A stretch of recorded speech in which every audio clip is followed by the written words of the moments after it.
Okay guys, so tulad ng sinabi ko po, hukay lang po tayo ng kaayusan. Hindi naman kailangan po sobrang lalim nila o sobrang lalim ng hukay na gagawin nyo dahil maaari naman pong mabulok ang itatanim yung patatas. So again, ito po yung hinati natin patatas.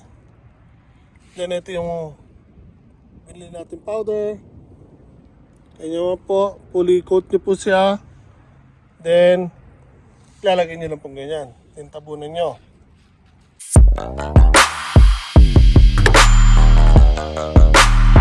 Hello everyone, magandang umaga po sa inyo lahat and welcome back to my channel. So for today's video, magtatanim po tayo ng mga patatas. So marami na po tayo nagawa na garden beds and actually yung iba pong mga kama dito nataniman ko na.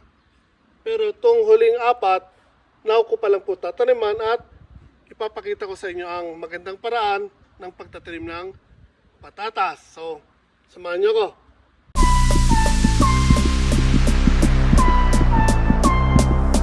So, okay guys. So, for today's video, tulad ng sabi ko, magtatanim po tayo ng patatas.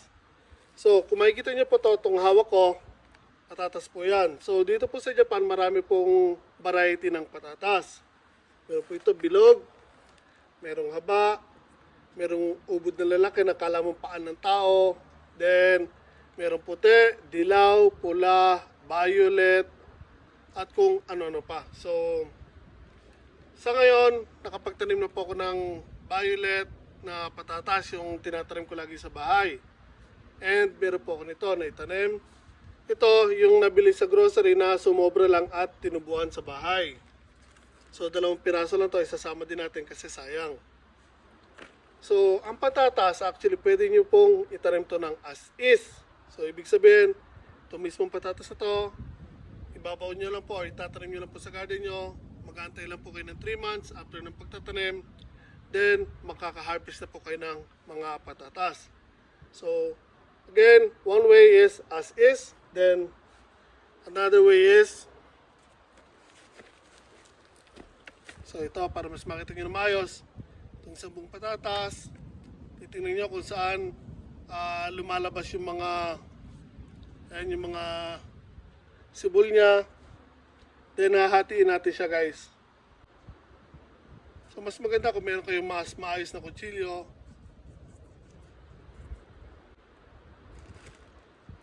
So ito po, ang laman nito ay kulay dilaw. So mula sa isang patatas nagkaroon na po ako ng 2 piraso. So actually po, ang isang patatas pwede nyo hatiin ng hanggang 4 pieces. Pero hindi ko na po gagawin yon dahil again, ang dami ko na masyado ng naitanim na patatas. So gagawin ko na lang 2 pieces. So ito pwede nyo rin itanim na as is, or kung meron kayong abo ng pinagsigaan, isasawsaw nyo ito dun sa abo bago nyo itanim para maiwasan na mabulok. Or kung gusto nyo naman mas makasigurado, meron po kasing ibinebenta ganito. Ito yung powder na nakakatulong para ma-ensure na hindi mabubulok ang mga seedlings nyong patatas. Kung hahatiin nyo, mas maganda, ididip nyo sa ganito, sa powder na to, may iwasan po na mabulok tong patatas nyo. So yung mga bilog naman na patatas, pwede nyo rin ilagay dito or gamitan nito, pwede rin pong hindi. Pero sa mga ganitong hinate, mas maganda kung gagamitan nyo po nito. So again, kung wala naman po kayo nito, pwede kayong gumamit ng yung mga abo, mga pinagsigaan, ganon. Pwede nyo pong gamitin yon. Idip nyo lang po ito hanggang sa fully ma-covered yan. May iwasan po na mabulok tong patatas nyo. So now, marami po ako dito mga patatas. So yung mga una kong tinanim, actually hindi ko na po hinati. So, after 3 months, bibigyan natin ng comparison ano ang mas magiging magandang yield or maglaman ng patatas, yung as is nating itinanim or yung hinate. So bibigyan natin ng comparison guys. Antayin nyo after 3 months po to. So for now, hahatiin ko na lang muna yung mga patatas, then ididip natin sa powder bago natin itanim.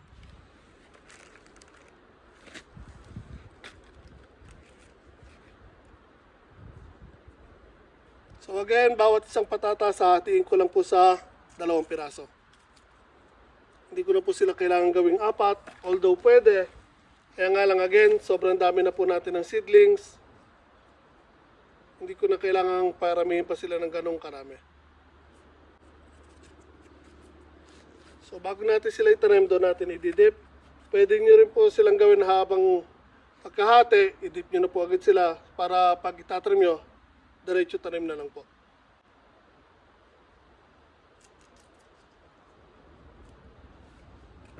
So again, dito po tayo guys sa Japan ha. Nagga-gardening po tayo dito sa Japan. Para sa mga first time viewers po, sana po na kung magagawa nyo naman po, like naman po ang video na to and subscribe na rin po sa channel ko. Again, Learning as I Go, that's John Kyon. Nandito po tayo sa Japan.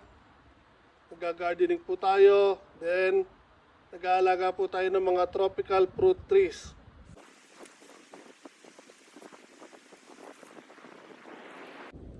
So, para sa mga first time na magtatanim po dyan ng patatas,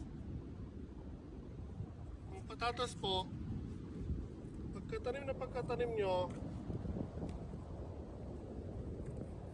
3 months po guys, 3 months bago siya ma-harvest. And mula pagkakatanim hanggat maaari, kung tutubigan nyo sila o didiligan, 1 month lang po after ng pagtatanim. Then after that, huwag nyo na po silang didiligan para mas maglaman po ng maayos ang patatas at hindi po mabulok yung mga laman ng patatas. Kasi kung patuloy nyo po silang didiligan, once na maglaman na po sila, yung laman ng patatas ay sisibulan po agad ng ugat. Kaya after 1 month, tigil nyo na po yung pagdidilig ng mga tanim yung patatas, hayaan nyo na lang po sila. And pag dating po ng 3 buwan, nakita nyo na unti-unti na pong natutuyo yung mga lower leaves niya. Yun na po yung sinyales para i-harvest po ang mga patatas nyo.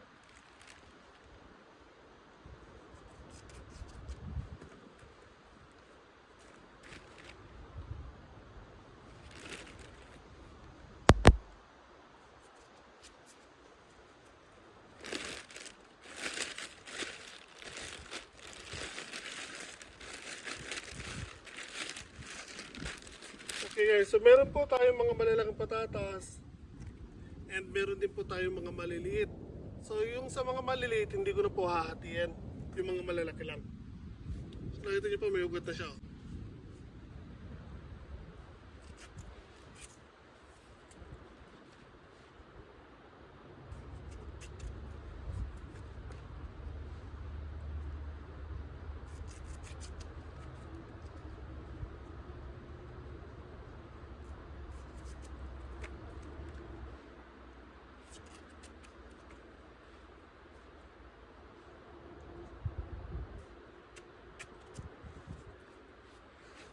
Okay, so itong remaining na to, hindi ko na po sila ihiwain. Assist na lang po natin sila itatanim. Okay, so dito tayo magtatanim, then doon, at doon. Probably yung sa pang-apat na kama, hindi na po siguro aabot doon.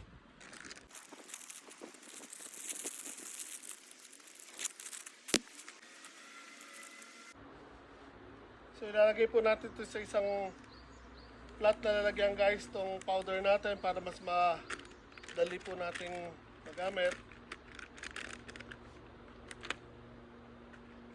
And ang pagtatanim ng patatas guys, hindi kailangan masyadong malalim. So, okay lang po tayo ng kaayusan. Okay guys, so tulad ng sinabi ko po, okay lang po tayo ng kaayusan. Hindi naman kailangan po sobrang lalim nila or sobrang lalim ng hukay na gagawin nyo. Dahil maaari naman pong mabulok ang itatanim yung patatas. So, again, ito po yung hinati natin patatas. Then, ito yung binili natin powder. Ganyan po, fully coat nyo po siya. Then, ilalagay nyo lang pong ganyan. Then, tabunan nyo. So, ganyan lang pong kasimple ang pagtatanim ng patatas. And yung distance, mula dito, so, mga 100 kalahati ang gagawin nating distansya guys. So again, kayusan lang po lalim. Kuha tayo ng patatas. Dip natin doon sa powder. Yan po, then tabunan. So gagawin lang natin yan hanggang sa maitanim natin lahat ng patatas po natin. So again, yan po yung mga patatas natin guys. So tatanim lang po natin.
Okay guys, so tapos na po tayo magtanim ng mga patatas natin. So, nakadalawang kama lang po tayo. Itong dalawang kama, re-reserve na natin yan para sa mga kamote po natin. So again, marami na po tayo ng mga naitanim dyan.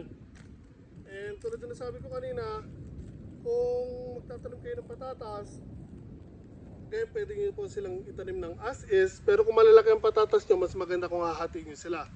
So sa isang malaking patatas, pwede nyo po silang hatiin ng 4. And kung mga hatiin nyo po ang patatas nyo, pwede nyo pong gamitan ng yung pinagsigaan or abo.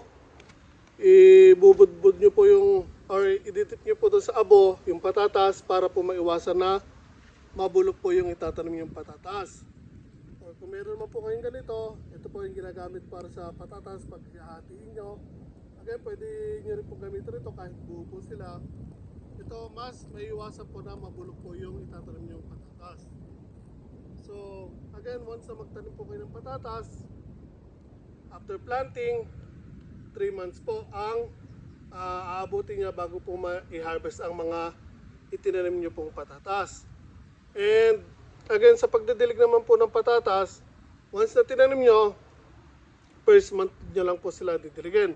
So once na sumibol na sila, malusog na at nag-isang buwan na, tigilan nyo na po ang tubig. Hayaan nyo na po silang as is. So again, kung nagustuhan niyo po ang video na to, pakilike naman po.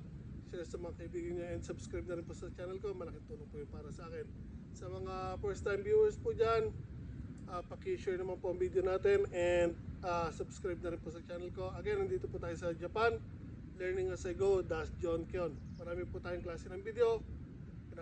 sa bahay, gardening, tulad po nito, mga nagagawa ng kung ano ng mga motor, makina na nabibili natin sa scrapan. Tinitry po natin kung magagawa pa po natin or hindi. Then, nag-scrap din po tayo. So, all about po sa mga ginagawa ko po dito sa Japan, binabagi ko po dito sa channel ko. So, again, maraming salamat guys. Ingat tayo lahat palagi.